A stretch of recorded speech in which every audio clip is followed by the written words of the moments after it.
bank digital currencies are either in pilot scheme or executive order stage in the States, or they're floating under the radar. Every person that I come in contact with in the public, I ask them, do you know what a CBDC is or a central bank digital currency? And nobody knows.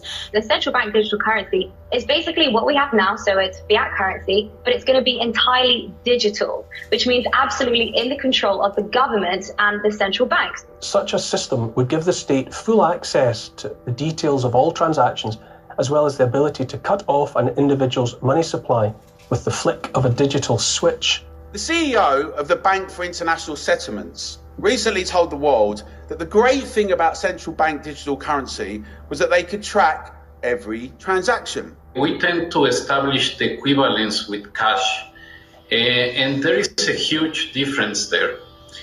For example, in cash, we don't know, for example, who's using a $100 bill today. We don't know who is using a 1,000 peso bill today. A key difference with the CBDC is that central bank will have absolute control on the rules and regulations that will determine the use of that expression of central bank liability. And also we will have the technology to enforce that. What he just told you is if you're not allowed to buy chocolate, your money won't work to buy chocolate. If you're not allowed to go more than 5 kilometers from your home, your car or your money won't work more than 5 kilometers from your home. And those rules can be dictated and controlled at a phenomenally central level. Central bank digital currencies are programmable. So it essentially means that it's a much easier way to push agendas, political agendas. For example, the World Economic Forum is talking about implementing a carbon allowance. So every individual will be given a certain amount of carbon that they are allowed to emit into the atmosphere. With a central bank digital currency, this becomes far more efficient because with a click of a button, you literally just program the money. And so if for whatever reason you buy too many burgers, too many sausages one week, when you go to fill up your car, your money could be cancelled. It could get declined simply because you use too much of your carbon allowance, essentially. Or even if you go to buy a plane ticket, it could get cancelled. So it's much easier to push forward political agendas and political ideologies when you have money which is programmable with just a click of a button. It actually gives government pretty much total control over our lives because they can just press a button and close our bank accounts. No, they wouldn't do that now, would they? Well, think about it. Those Canadian truckers, they were legally and lawfully going about their business driving trucks, but legislation came in demanding that unless they'd been double vaxxed, they couldn't continue in their cabins doing long-distance lorry driving. And they protested, and in the end, their bank accounts were closed down by the Canadian government. Canadian Prime Minister Justin Trudeau invoking emergency powers against the truckers who are protesting vaccine mandates. Banks can now freeze their personal accounts. If your truck is being used in these illegal blockades, your corporate accounts will be frozen. With a central bank digital currency, if you do not hold the correct opinion, and if you're not a good citizen, then absolutely that money will be programmed to be used against you. Our previous Chancellor, now unelected Prime Minister, Rishi Sunak, is clearly a big fan. Central bank digital currencies could be a digital version of money, a bit like a digital banknote. It's all part of the wider story of digital innovation that has delivered benefits to millions around the world and in the UK. What would the benefits be to the general public? Ease of use, I think, would be the only benefit. Convenience. Convenience, and that's how they're going to sell it. The arguments for it are clear. It'll be quick, easy, cheap to transact. There'll be no problems at all, no loose change lying around. There'll be lots and lots of arguments for it. But they won't tell you everything else. They won't tell you how it will be programmed. They won't tell you that it's a spy coin. They won't tell you that they're trying to phase out cash and that they want to track absolutely everything that you're doing. The cons definitely outweigh any type of pros when it comes to, programming it for benefits and things like that. Because the money can also expire. Not enough people talk about that. During times of economic uncertainty, central banks like to print more money in order to stimulate the economy. But we could get to a point where instead of printing money, they say, well, if you don't spend 10% of your savings in the next 3 months, then this money is going to expire simply because they need that money to change hands. If I want to double taxes and just take it out of your account, no problem. They can take your taxes out without you having to bother to pay. They can decide what comes to them first. This is Richard Werner, the top academic scholar in the world on central banking. Also, they never talk about the nature of this CBDC. What is it actually going to look like? They never talk about that. But I heard one European central banker tell me what it's going to look like. He saw it. He was invited to one of the old central banks in Europe that are very much promoting this. They showed him. And, he's a top, executive director of another central bank in Europe. And there's no reason to believe that he was telling me a story. And he was around this large and would be implanted under your skin. So that is the plan. I had a friend, Nick Rockefeller, who was one of the Rockefeller family. And one of the things that we used to talk about was the ultimate plan of the banking industry, what they wanted to accomplish. The ultimate goal that these people have in mind is to create a one world government where everybody has an RFID chip implanted in them. All money is to be in those chips. There'll be no more cash. And this is getting me straight from Rockefeller himself. This is what they want to accomplish. And you become a slave. You become a serf to these people. That's their goal. The goal of this manipulation, and has been for a very long time, is to get the world population to see as a good idea, or the only option in given circumstances that are manipulated into place, the creation of a one world government, a world central bank which would administer all financial transactions on the planet, a world currency which wouldn't be coins and notes, it would be merely electronic, cashless society for which there are fundamental implications for freedom, and a microchipped population linked to a global computer, the latter of which sounds bizarre to many people on first hearing, except that we are ridiculously close to it and the technology already exists. Tony Danner is standing at a new frontier in technology. The chip in his hand allows him to start his car, open doors, log onto his computer, and buy snacks in the break room, all with just a swipe of his hand. You scan it at the kiosk, it comes up on the kiosk, and then to finalize your payment, you'll put your RFID chip. The most cutting-edge thing about Hannes Hoerblad isn't the phone in his hand, it's the microchip actually in his hand. The tiny implant is steadily becoming a part of normal life in Sweden. Thousands already have microchip implants that they use in their daily lives, waving their hand to gain entrance to the gym, confirm their ID or make payments. What they're trying to do is take the financial system all digital. And we're trying to prevent that from happening because, and I don't care whether it's a central bank digital currency or your Visa card, once you have 100% digital, then you can have central digital control. Using cash is one of the things we can do to make sure the hurdle will be higher for the central planners to introduce the CBDC. Use cash every day if you can. If you can persuade 10 members of your friends and family to do the same, and then persuade 10 members of their family or friends, and we spread this virally, there would be a revolution. Eventually, to shift the entire state of affairs. We have the power to stop this. We do. The only way this can succeed is if people like you and people like me sit on our ass, sit on the couch, don't get up, don't show up, and go along with it. If you look at the global control grid, it is us, we the people, who are financing it. We are going to work and we are building it. We are spending money in it. We are supporting it. We are supporting the people who are leading it. And we have the power to stop because they are few and we are many. And if we just stop helping, they can't do it. Everybody has power. Every single person. Because when you get a whole bunch of people, even if they have a little bit of power each, and you put it all together, now they got a lot of power. Now they can make governments do what they want. You think a snowflake is powerless until you realize enough of them get together, they can shut down New York City. There are millions and millions of people all over the world fighting. People are pushing back all over, and it's very significant. The human race does not want to be controlled. Freedom has won every time, and every time it looked hopeless. What they're trying to do is so against the fundamental wisdom in the universe that they will fail. You have nothing to lose by fighting it all the way down to the wire every day, because the alternative is something not only do you not want to live in it, but you do not want to arrive at the pearly gates and say that your soul accepted it. All around the world, central... Okay, let's go into it, right? Let's get it. Okay, let's go to, right? Revelation chapter 13.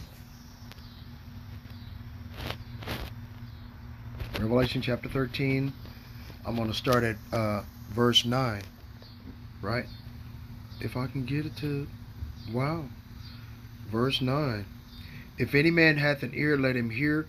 He that leadeth into captivity shall go into captivity. Is this not a part of captivity? Right? He that killeth with the sword must be killed with the sword. Here is the patience and the faith of the saints. Without further ado, all praises to the Most High, Yahweh, Ba'ashem Yahweh Shai, Ba'ashem Yahweh Kakwadash. Double honor to the apostles and elders of Great Millstone for pushing 100% truth who rule well. Peace and salutations to the hopeful elect. Shalom. This is Matazah Lacham. I was giving you, making another video of some more information that came across my feed from Zayspeaktruth. I'm like, wow. Okay. Ladies and gentlemen, they're going to push this shit by October 21st of 2025. Okay? The reason why they're going after the major cities is so this way they can push that in the major cities first. Okay? That's what they're doing. This is what they're doing. This is the plan. Okay? Right? He that leadeth into captivity shall go into captivity. Okay? Esau Edom is trying to bring you into captivity. Again. Okay? Now you just watched the entire 10-minute video. That's what these devils want to do, man. They want to bring you back into captivity. They don't give a shit about you. Come on, man. We keep trying to tell you, but you don't want to believe us. Right? Revelation chapter 13, verse 15. And he had power to give life unto the image of the beast, so that the image of the beast should both speak and cause as many as would not worship the image of the beast should be killed. Okay? Now, how they want you to be unalived, okay, is because, like they explained in the video, if you don't participate in the cashless society, they'll just cut off your chip. They'll just cut off and give you an expiration date on the digital money that you have and tell you that you can't use it. Okay? If you want to go buy a certain thing that you like, they don't want you to have it because it goes past your carbon tax or your social credit score. Okay? There's nothing you can do about it. They will deny you. If you want to put gas in your car, you'll be denied putting gas in your car, man. How the fuck are you going to get to work? Right? Okay, you see what I'm saying? These motherfuckers are the evil of the earth. These Edomite Caucasian devils. They're telling you what they're going to do. You seen that fat bastard at the Bank of International Settlements with glasses, sitting in a suit? You know what he does at home? Okay, he sits in a bathtub filled with blood. Okay, masturbating to people having sex with animals and dead bodies. This is what this animal does, man. And he has plausible deniability, okay, which is and domestic you know, what is it, domestic immunity, all of that. He's got all of these things, man, because since he runs the central bank, the Bank of International Settlements, which is the central hub of all the central banks in the world, you know, this fat bastard has it all, and eats and he drinks blood and eats babies, man. I got a video on this channel where one of the central bankers, a woman, got up there in front of the entire world and said, made reference to the babies that she eats. Come on, man. But we're trying to tell you what these motherfuckers are doing, man. You don't want to hear it. 1% of the world controls the other 99% of the world. Come on, man. Is that true? Is that fair? No. And yes. Okay? It is true, and no, it is not fair. Okay? Right?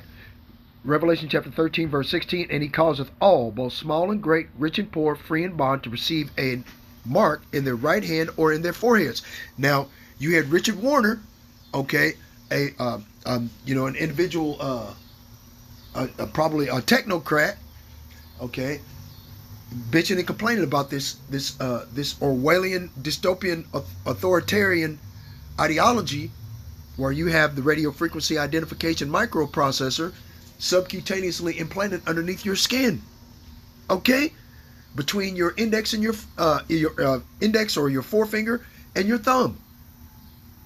Right hand, left hand, it doesn't matter. The size of a grain of rice. This is how they want. This is the Donald Trump bio entry exit tracking system that he said that he needed to be implemented desperately across the United States and the world.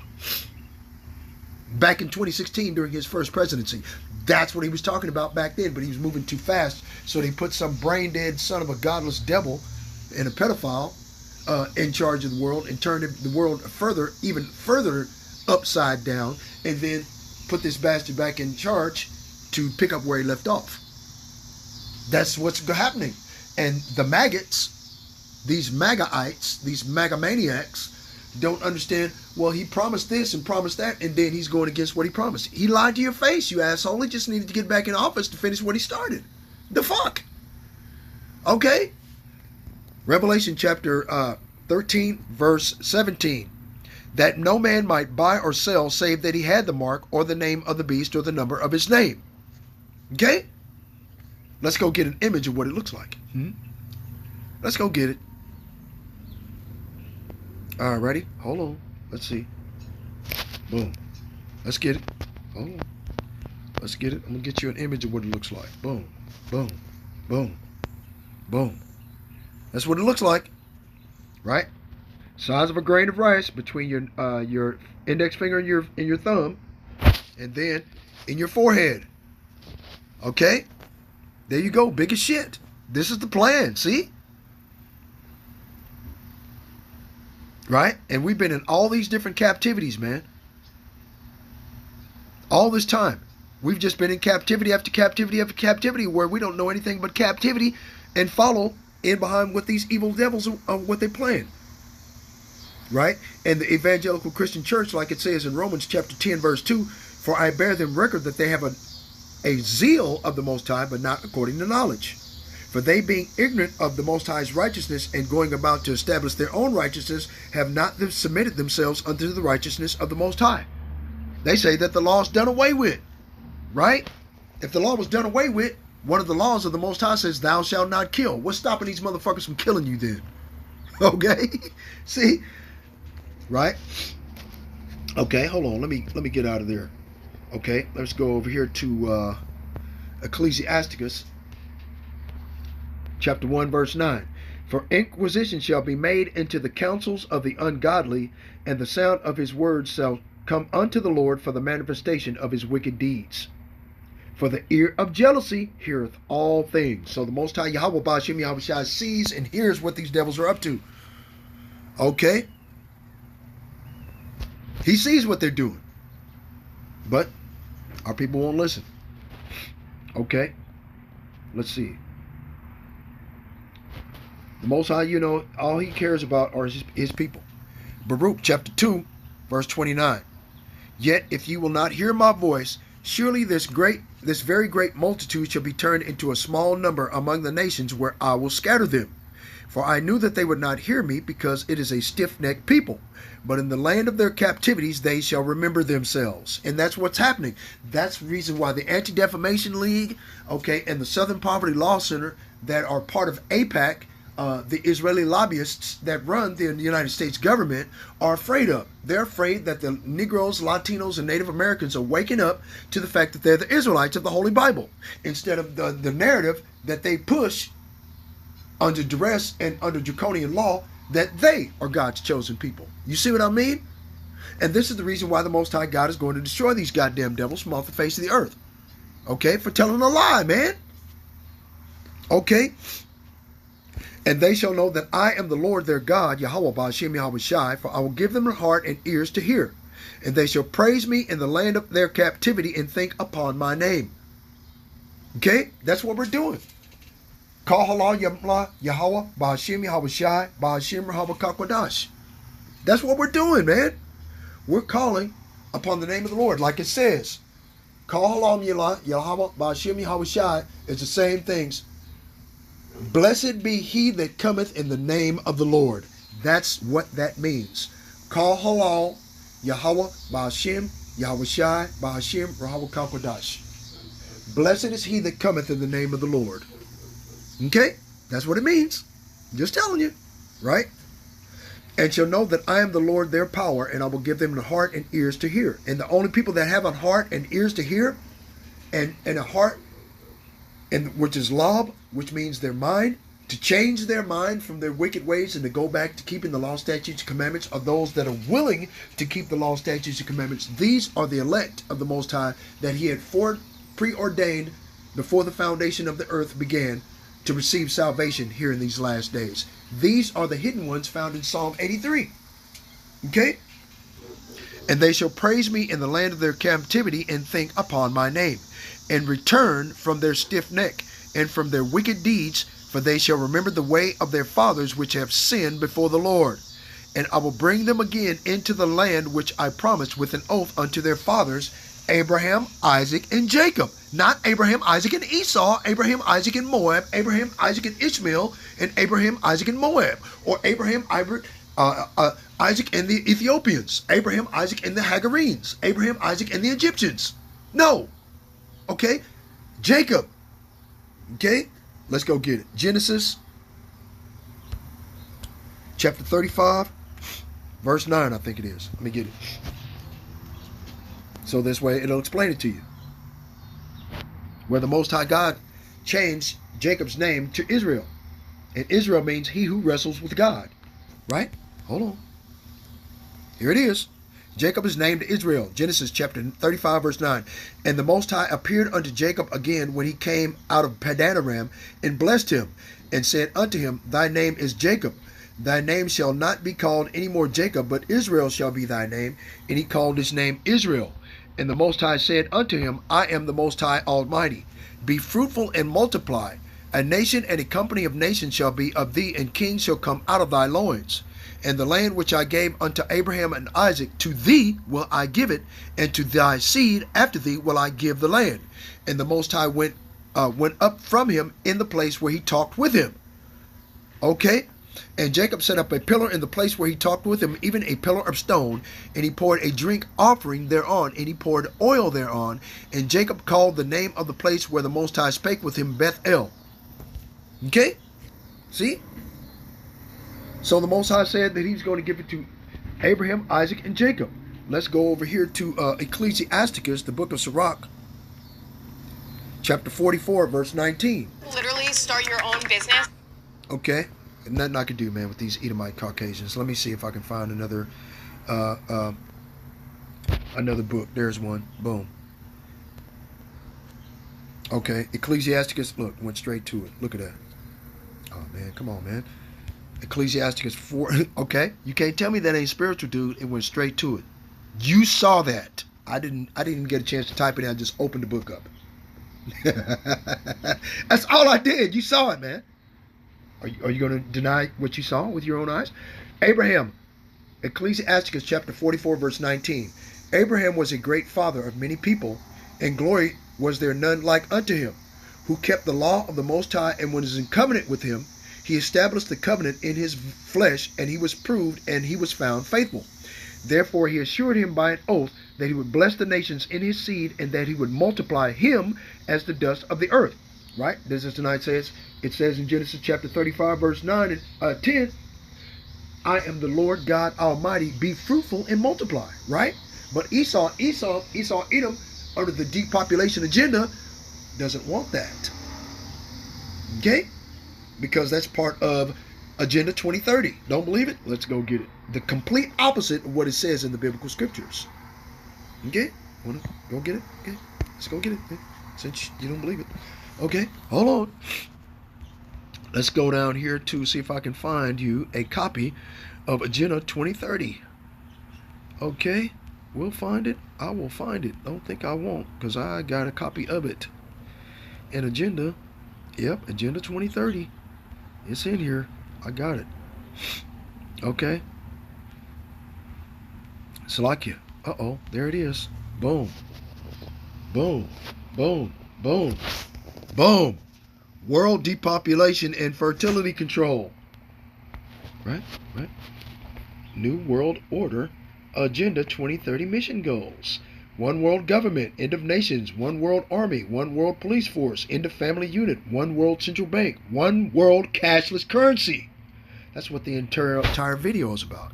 And how about 2/3 of our people that are going to participate in this cashless society in order to feed their family because they have no faith, the substance of things hoped for and the evidence of things not seen. How are they going to call upon a God that they don't know anything about? That's the reason why the Most High Yahweh Ba'ashem Yahweh Shai in His gracious and abundant mercy sent unto you His servants, the prophets, rising up early and sending them, as it is written in Jeremiah chapter 35, to tell you again to your face, because He doesn't know any other people. Okay? End of all private